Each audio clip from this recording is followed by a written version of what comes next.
जब तक सरकारी नौकरी तब तक सरकारी क्वार्टर, रिटायर होने पर गांव का पुश्तैनी घर बस। अगला पेज। गांव का पुश्तैनी घर टूट फूट चुका है और उस पर इतने लोगों का हक है कि वहां जाकर बसना, मरम्मत की जिम्मेदारी ओढ़ना और बेकार के झगड़े मोल लेना होगा। इस बात को यशोधर जी अच्छी तरह समझते हैं। बच्चे बहस में जब तक तर्क दोहराते हैं तब तक उनसे कोई जवाब देते नहीं बनता। उन्होंने हमेशा यही कल्पना की थी और आज भी करते हैं कि उनका कोई लड़का रिटायर होने से पहले सरकारी नौकरी में आ जाएगा और क्वार्टर उनके परिवार के पास बना रह सकेगा। अब भी पत्नी द्वारा भविष्य का प्रश्न उठाए जाने पर यशोधर बाबू इस संभावना को रेखांकित कर देते हैं। जब पत्नी कहती है अगर ऐसा नहीं हुआ तो आदमी को तो हर तरह से सोचना चाहिए, तब यशोधर बाबू टिप्पणी करते हैं कि सब तरह से सोचने वाले हमारी बिरादरी में नहीं होते हैं, उसमें तो एक तरह से सोचने वाले होते हैं, कहते हैं और कहकर लगभग नकली सी हंसी हंसते हैं। जितना ही इस लोक की जिंदगी यशोधर बाबू को यह नकली हंसी हंसने के लिए बाध्य कर रही है, उतना ही वह परलोक के बारे में उत्साही होने का यत्न कर रहे हैं। तो उन्होंने बिड़ला मंदिर की ओर तेज कदम बढ़ाए, लक्ष्मी नारायण के आगे हाथ जोड़े, अस्सी का फूल चुटिया में खोसा और पीछे से उस प्रांगण में जा पहुँचे जहाँ एक महात्मा जी गीता पर प्रवचन कर रहे थे। अफसोस आज प्रवचन सुनने में यशोधर जी का मन खास लगा नहीं। सच तो यह है कि वह भीतर से बहुत ज़्यादा धार्मिक अथवा कर्मकांडी है नहीं। हाँ, इस संबंध में अपने मर्यादा पुरुष कृष्णदा द्वारा स्थापित मानक हमेशा उनके सामने रहे हैं। जैसे जैसे उम्र ढल रही है वैसे वैसे वह भी कृष्णदा की तरह रोज़ मंदिर जाने, संध्या पूजा करने और गीता प्रेस गोरखपुर की किताबें पढ़ने का यत्न करने लगे हैं। अगर कभी उनका मन शिकायत करता कि इस सब में लग नहीं पा रहा हूँ, तब उससे कहते कि भाई लगना चाहिए। अब तो माया मोह के साथ साथ भगवत भजन को भी कुछ स्थान देना होगा कि नहीं। नई पीढ़ी को देखकर राजपाट तुम लग जाओ बाट वन प्रदेश की, जो करते हैं जैसा करते हैं करें। हमें तो अब बस वर्ल्ड की नहीं, उसकी इस लाइफ की नहीं, उसकी चिंता करनी है। वैसे अगर बच्चे सलाह मांगे, अनुभव का आदर करें तो अच्छा लगता है, अब नहीं मांगते तो न मांगे। यशोधर बाबू ने फिर अपने को झिड़का कि यह भी क्या हुआ कि मन को समझाने में फिर भटक गए। गीता महिमा सुनो।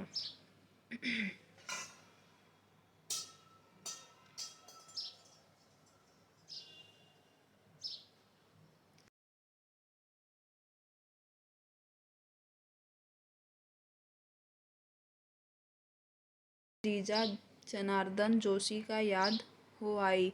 परसों ही कार्ड आया है कि उनकी तबीयत खराब है। यशोधर बाबू सोचने लगे कि जीजा जी का हाल पूछने अहमदाबाद जाना ही होगा। ऐसा सोचते ही उन्हें यह भी ख्याल आया कि यह प्रस्ताव उनकी पत्नी और बच्चों को पसंद नहीं आएगा। सारा संयुक्त परिवार बिखर गया है। पत्नी और बच्चों की धारणा है कि इस बिखरे परिवार के प्रति यशोधर जी का एक तरफा लगाव आर्थिक दृष्टि से सर्वदा मूर्खतापूर्ण है।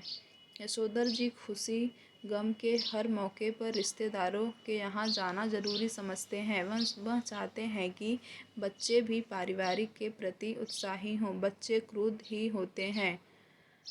अभी उस दिन हद हो गई। कमाऊ बेटे ने यह कह दिया कि आपको बुआ को भेजने के लिए पैसे मैं तो नहीं दूंगा। यशोधर बाबू को कहना पड़ा कि अभी तुम्हारे बब्बा की इतनी साख है कि 100 रुपये उधार ले सके। यशोधर जी का नारा हमारा तो सैप ही ऐसा देखा ठहरा, हमें तो यही परंपरा विरासत में मिली है। इस नारे से उनकी पत्नी बहुत चिढ़ती है। पत्नी का कहना है और सही कहना है कि यशोधर जी का स्वयं का देखा हुआ कुछ नहीं है। माँ के मर जाने के बाद छोटी सी उम्र में वह गांव छोड़कर अपनी विधवा बुआ के पास अल्मोड़ा आ गए थे। बुआ का कोई ऐसा लंबा चौड़ा परिवार तो था नहीं जहाँ की यशोधर जी कुछ देखते और परंपरा के रंग में रंगते। मैट्रिक पास करते ही वह दिल्ली आ गए और यहाँ रहे कुंवारे कृष्णानंद जी के साथ। कुंवारे की गृहस्थी में देखने को होता क्या है। पत्नी आग्रहपूर्वक कहती है कि कुछ नहीं, तुम अपने उन किस्नदा के मुँह से सुनी सुनाई बातों को अपनी आँखों देखी यादें बना डालते हो। किस्नदा का जो भी मालूम था वह उनका पुराने गवई लोगों से सीखा हुआ ठहरा। दिल्ली आकर उन्होंने घर परिवार तो बसाया नहीं, जो जान पाते कि कौन से रिवाज निभ सकते हैं कौन से नहीं। पत्नी का कहना है कि किस्नदा तो थे ही जन्म के।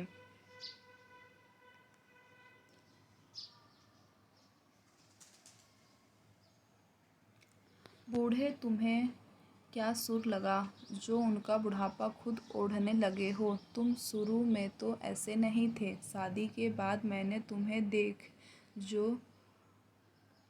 जो क्या नहीं रखा है। हफ्ते में 2-2 सिनेमा देखते थे, गज़ल गाते थे।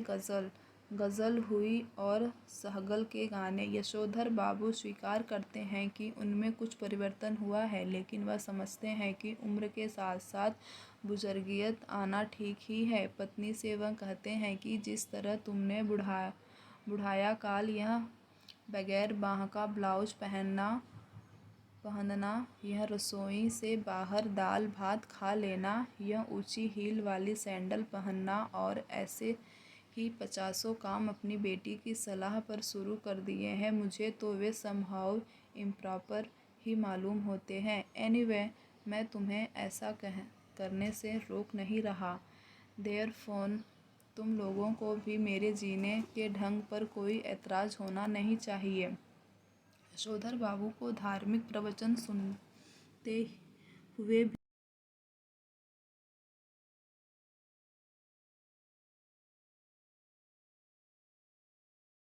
जब वह थोड़ा ध्यान लगाने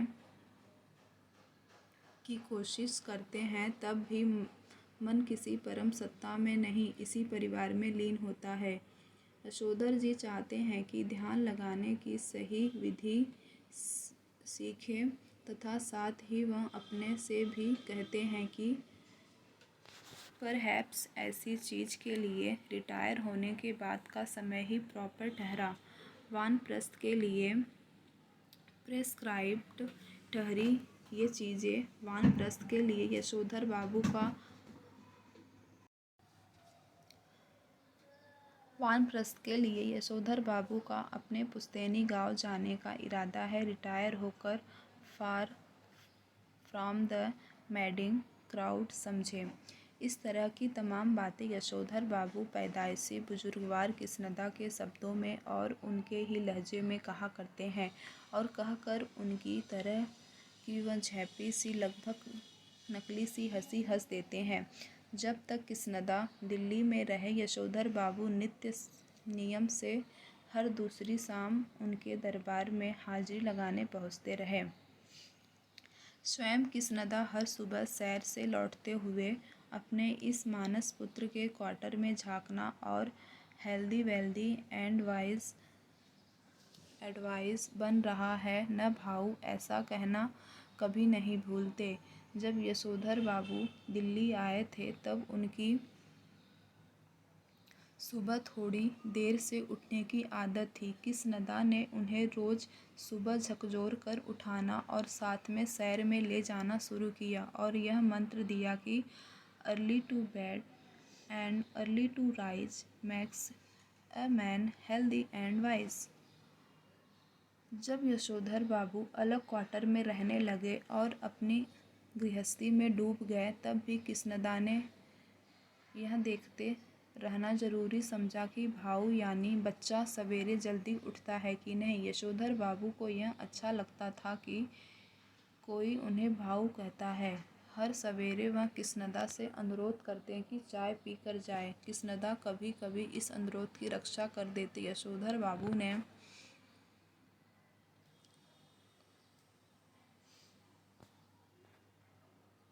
कृष्णदा को घर और दफ्तर में विभिन्न रूपों में देखा है, लेकिन कृष्णदा की जो छवि उनके मन में बसी हुई है वह सुबह की सैर को निकले कृष्णदा की ही है। कुर्ते पैजामे के ऊपर ऊनी गाउन पहने, सिर पर गोल विलायती टोपी और पांवों में देसी खड़ाऊँ धारण किए हुए और हाथ में कुत्तों को भगाने के लिए एक छड़ी लिए हुए। जब तक कृष्णदा दिल्ली में रहे तब तक यशोधर बाबू ने उनके पट्ट शिष्य और उत्साही कार्यकर्ता की भूमिका पूरी निष्ठा से निभाई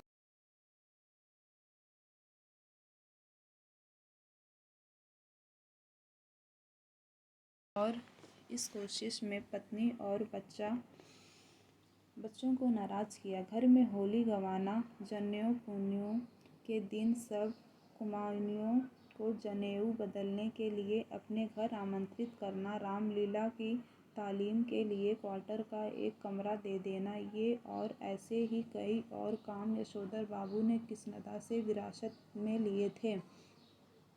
उनकी पत्नी और बच्चों को इन आयोजनों पर होने वाला खर्च और इन आयोजनों में होने वाला शोर दोनों ही सख्त नापसंद थे। बदतर यही है कि इन आयोजनों के लिए समाज में भी कोई खास उत्साह रह नहीं गया है। यशोधर जी चाहते हैं कि उन्हें समाज का सम्मानित बुजुर्ग माना जाए, लेकिन जब समाज ही न हो तो यह पद उन्हें क्यों कर मिले। यशोधर जी कहते हैं कि बच्चे मेरा आदर करें और उसी तरह हर बात में मुझसे सलाह ले जिस तरह मैं कृष्णदा से लिया करता था। यशोधर बाबू डेमोक्रेट बाबू हैं और हरगिज़ यह दुराग्रह नहीं करना चाहते कि बच्चे उनके कहे को पत्थर की लकीर समझे। लेकिन यह भी क्या हुआ कि पूछा न ताछा, जिसके मन में जैसा आया करता रहा। ग्रांटेड तुम्हारी नॉलेज ज़्यादा होगी, लेकिन एक्सपीरियंस का कोई सब्स्टिट्यूट ठहरा नहीं बेटा। मानो न मानो, झूठे मुंह से सही एक बार पूछ तो लिया करो, ऐसा कहते हैं यशोधर बाबू और बच्चे यही उत्तर देते हैं। बब्बा आप तो हद करते हैं, जो बात आप जानते ही नहीं आपसे क्यों पूछें।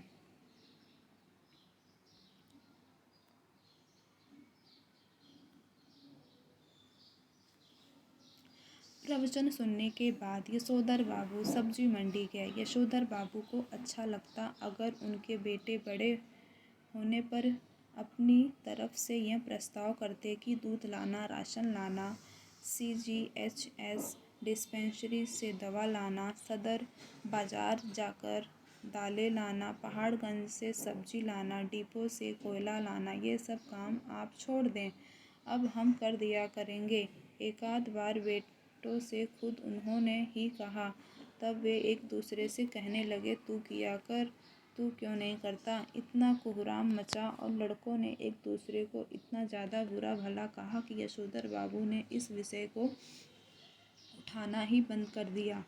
जब से बेटा विज्ञापन कंपनी में बड़ी नौकरी पर गया है, तब से बच्चों का इस प्रसंग में एक ही वक्तव्य है, बब्बा हमारी समझ में नहीं आता कि इन कामों के लिए आप एक नौकर क्यों नहीं रख लेते, इर्जा को भी आराम हो जाएगा। कमाऊँ बेटा, नमक छिड़कते हुए यह भी कहता है कि नौकर की तनख्वाह मैं दे दूँगा।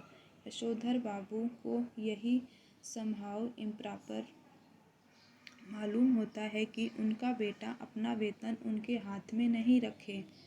यह सही है कि वेतन स्वयं बेटे के अपने हाथ में नहीं आता, अकाउंट ट्रांसफ़र द्वारा बैंक में जाता है, लेकिन क्या बेटा बाप के साथ जॉइंट अकाउंट नहीं खोल सकता था। झूठे मुंह से ही सही एक बार ऐसा कहता तो 30 पर बेटे को अपने वेतन को अपना समझते हुए बार बार कहना कि यह काम मैं अपने पैसे से करने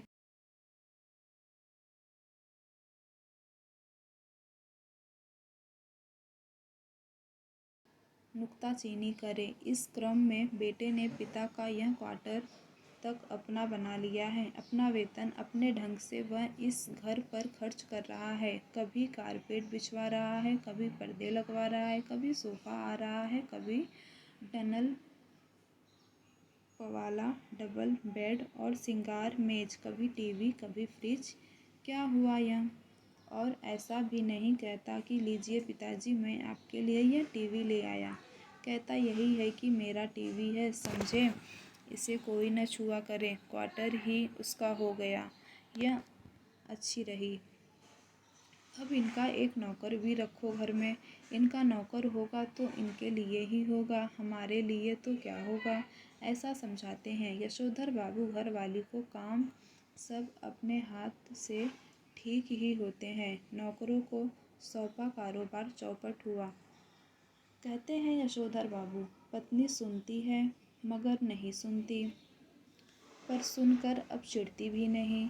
सब्जी का झोला लेकर यशोधर बाबू खुद ही सड़कों और टूटे हुए क्वार्टरों के मलबे से पटे हुए लानों को पार करके स्क्वायर के उस कोने में पहुँचे जिसमें 3 क्वार्टर अब भी साबुत खड़े हुए थे। उन 3 में से कुल एक को अब तक एक सिलसिला आबाद किए हुए हैं। बाहर बदरंग तख्ती में उसका नाम लिखा है, वाईडी पंत।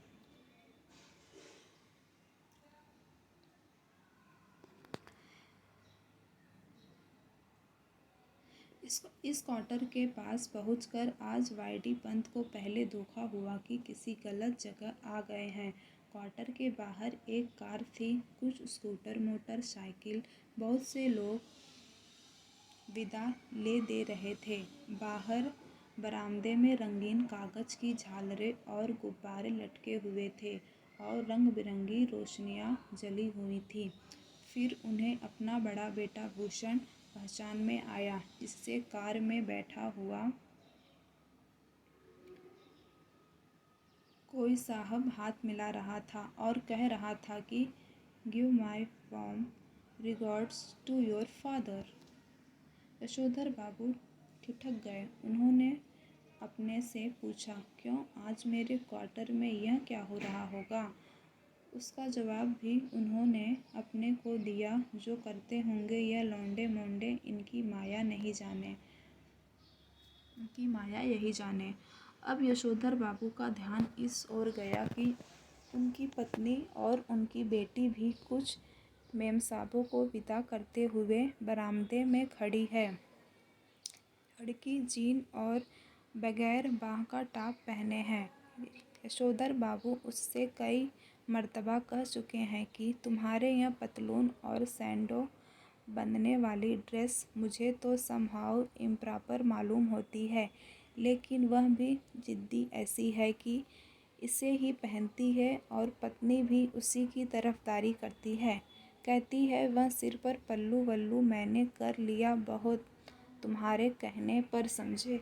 मेरी बेटी वही करेगी जो दुनिया कर रही है।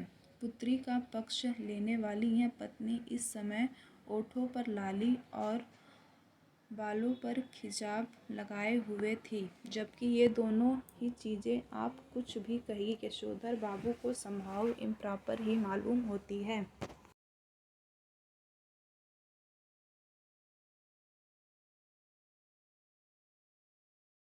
उनके बच्चों को इसलिए शिकायत है कि पब्बा तो एलडीसी टाइपों से ही मिक्स करते हैं। जब कार वाले लोग चले गए तब यशोधर बाबू ने अपने क्वार्टर में कदम रखने का साहस जुटाया। भीतर अब भी पार्टी चल रही थी। उनके पुत्र पुत्रियों के कई मित्र तथा उनके कुछ रिश्तेदार जमे हुए थे।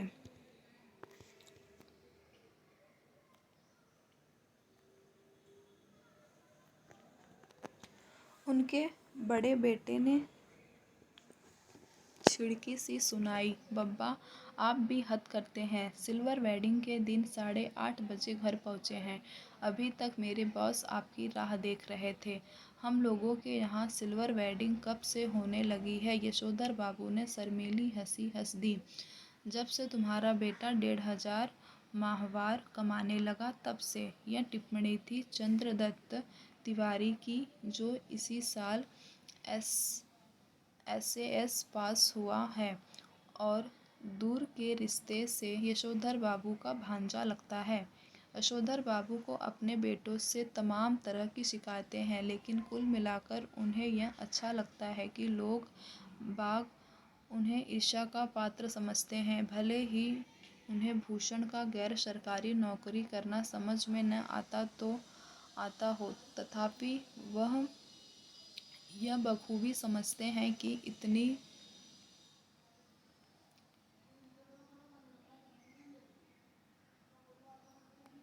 इतनी छोटी उम्र में 1,500 माहवार प्लस कैनवेस अलाउंस एंड तुम्हारा अदर पर्क्स पा जाना कोई मामूली बात नहीं है। इसी तरह भले ही यशोधर बाबू ने बेटों की खरीदी हुई हर नई चीज़ के संदर्भ में यही टिप्पणी की हो कि ये क्या हुई, समहाउ मेरी तो समझ में आता नहीं, इसकी क्या ज़रूरत थी, तथापि उन्हें कहीं इस बात से थोड़ी खुशी भी होती है कि इस चीज़ के आ जाने से उन्हें नए दौर के निश्चय ही गलत मानकों के अनुसार बड़ा आदमी मान लिया जा रहा है। मिसाल के लिए, जब बेटों ने गैस का चूल्हा जुटाया तब यशोधर बाबू ने उसका विरोध किया और आज भी वह यही कहते हैं कि इस पर बनी रोटी मुझे तो समहाउ रोटी जैसी लगती है।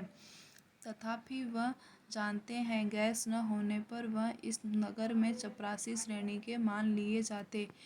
इसी तरह फ्रिज के संदर्भ में आज भी यशोधर बाबू यही कहते हैं कि मेरी समझ में आज तक यह नहीं आया कि इसका फ़ायदा क्या है। बासी खाना खाना अच्छी आदत नहीं ठहरी, और यह ठहरा इसी काम का कि सुबह बना के रख दिया और शाम को खाया। इसमें रखा हुआ पानी भी मेरे मन को आता नहीं, गला पकड़ लेता है, कहते हैं, मगर इस बात से संतुष्ट होते हैं कि घर आए साधारण हैसियत वाले मेहमान इस फ्रिज का पानी पीकर अपने को धन्य अनुभव करते हैं। अपनी सिल्वर वेडिंग की यह भव्य पार्टी भी यशोधर बाबू को समहाउ इम्प्रॉपर ही लगी, तथापि उन्हें इस बात से संतोष हुआ कि जिस अनाथ यशोधर के जन्मदिन पर कभी लड्डू नहीं आए, जिसने अपना विवाह भी कोऑपरेटिव से 2-4 हज़ार कर्जा निकलवा कर किया, बगैर किसी खास धूमधाम से, उसके विवाह की 25वीं वर्षगांठ पर केक, 4 तरह की मिठाइयाँ, 4 तरह की नमकीन, फल, कोल्ड ड्रिंक्स, चाय, सब कुछ मौजूद है। गिरीश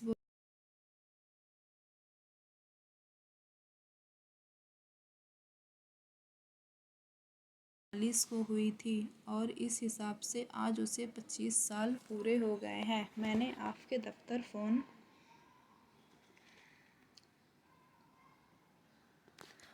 किया, लेकिन आज शायद फ़ोन ख़राब था। तब मैंने भूषण को फ़ोन किया। भूषण ने कहा, शाम को आ जाइए, पार्टी करते हैं, मैं अपने बॉस को भी बुला लूँगी इसी बहाने।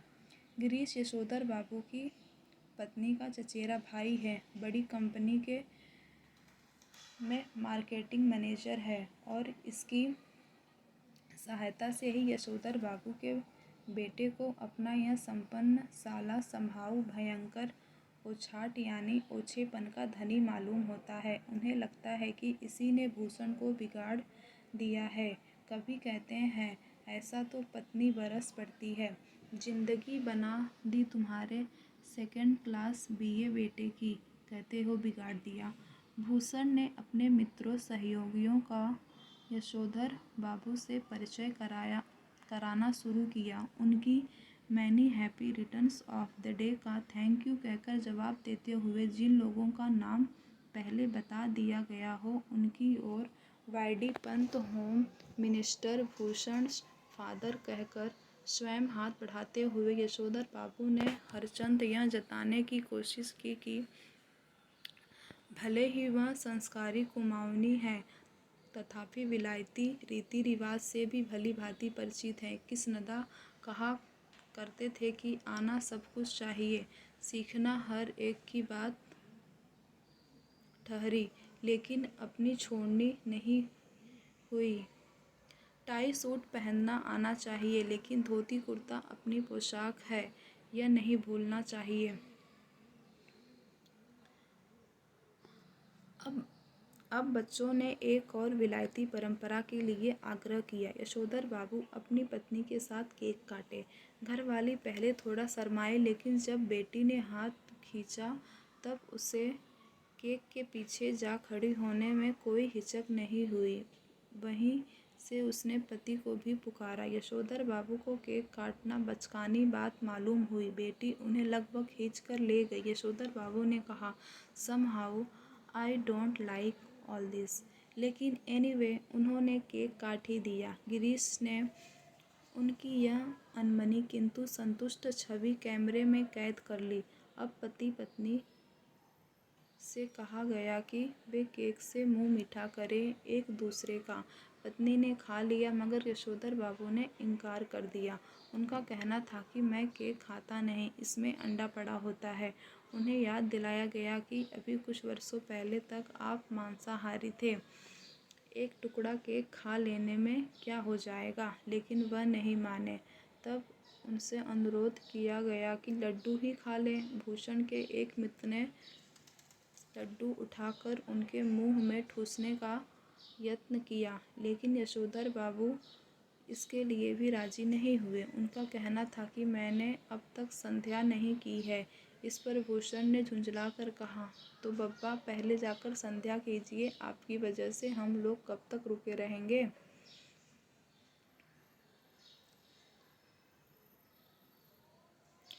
नहीं नहीं, आप सब लोग खाइए। यशोधर बाबू ने बच्चों के दोस्तों से कहा, please go ahead, no formality. Yashodhar Babu ने आज पूजा में कुछ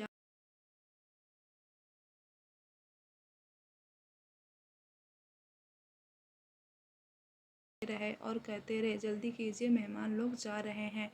शाम की 15 मिनट की पूजा को लगभग 25 मिनट तक खींच लेने के बाद भी जब बैठक से मेहमानों की आवाज़ें आती सुनाई दी, तब यशोधर बाबू पद्मासन साधकर ध्यान लगाने बैठ गए। वह चाहते थे कि उन्हें प्रकाश का एक नीला बूंद दिखाई दे, मगर उन्हें कृष्णदा दिखाई दे रहे थे। यशोधर बाबू कृष्णदा से पूछ रहे थे कि जो हुआ होगा से आप कैसे मर गए। कृष्णदा कह रहे थे कि भाऊ, सभी जन इसी जो हुआ होगा से मरते हैं। गृहस्थ हो, ब्रह्मचारी हो, अमीर हो, गरीब हो, मरते जो हुआ होगा से ही है। हाँ हाँ, शुरू में और आखिर में सब अकेले ही होते हैं। अपना कोई नहीं ठहरा दुनिया में, बस अपना नियम अपना हुआ। यशोधर बाबू ने पजामा कुर्ते पर ऊनी ड्रेसिंग गाउन पहने, सिर पर गोल विलायती टोपी, पांवों में देसी खड़ाऊं और हाथ में डंडा धारण किए। इस कृष्णदा से अकेलेपन के विषय में बहस करनी चाहिए, उनका विरोध करने के लिए, बल्कि बात कुछ और अच्छी तरह समझने के लिए। हर रविवार कृष्णदा शाम को ठीक 4 बजे यशोधर बाबू के घर आया करते थे। उनके लिए गर्मा गर्म चाय बनवाई जाती थी। उनका कहना था कि जिसे फूंक मारकर न पीना पड़े, वह चाय कैसी। चाय सुड़कते हुए कृष्णदा प्रवचन करते थे और यशोधर बाबू बीच बीच में शंकाएं उठाते थे।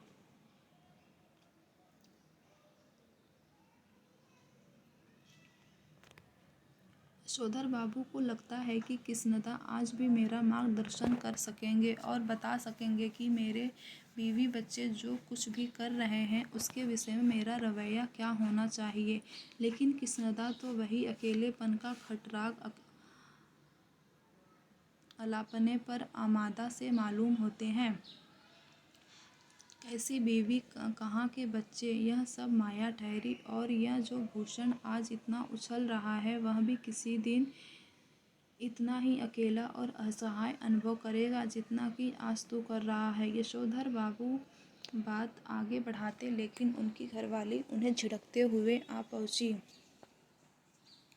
कि क्या आज पूजा में ही बैठे रहोगे। यशोधर बाबू आसन से उठे और उन्होंने दबे स्वर में पूछा, मेहमान गए। पत्नी ने बताया, कुछ गए हैं, कुछ हैं। उन्होंने जानना चाहा कि कौन कौन है। आश्वस्त होने पर कि सभी रिश्तेदार ही हैं, वह उसी लाल गमछे में बैठक में चले गए जिसे पहनकर वह संध्या करने बैठे थे। यह गमछा पहनने की आदत भी उन्हें किस्नदा से विरासत में मिली और उनके बच्चे इसके सख्त खिलाफ हैं। Everybody gone, party over. Yashodhar Babu ने मुस्कुराकर अपनी बेटी से पूछा, अब गोया गमछा पहने रखा जा सकता है? उनकी बेटी झल्लाई, लोग चले गए इसका मतलब यह थोड़ी है कि आप गमछा पहनकर बैठक में आ जाएं। अब्बा, यू आर द लिमिट। बेटी, हमें जिससे सज आएगी वही करेंगे ना, तुम्हारी तरह जिन पहनकर हमें तो सज आती नहीं। यशोधर बाबू की दृष्टि मेज पर रखे कुछ पैकेटों पर पड़ी। बोले, ये कौन भूले जा रहा है? भूषण बोला, आपके लिए प्रेजेंट है, खोलिए ना।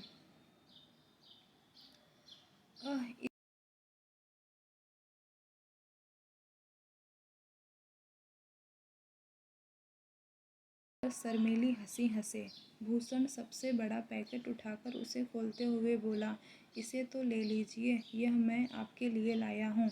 ऊनी ड्रेसिंग गाउन है। आप सवेरे जब दूध लेने जाते हैं बब्बा, फटा पुलोवर पहन कर चले जाते हैं जो बहुत ही बुरा लगता है। आप इसे पहनकर जाया कीजिए।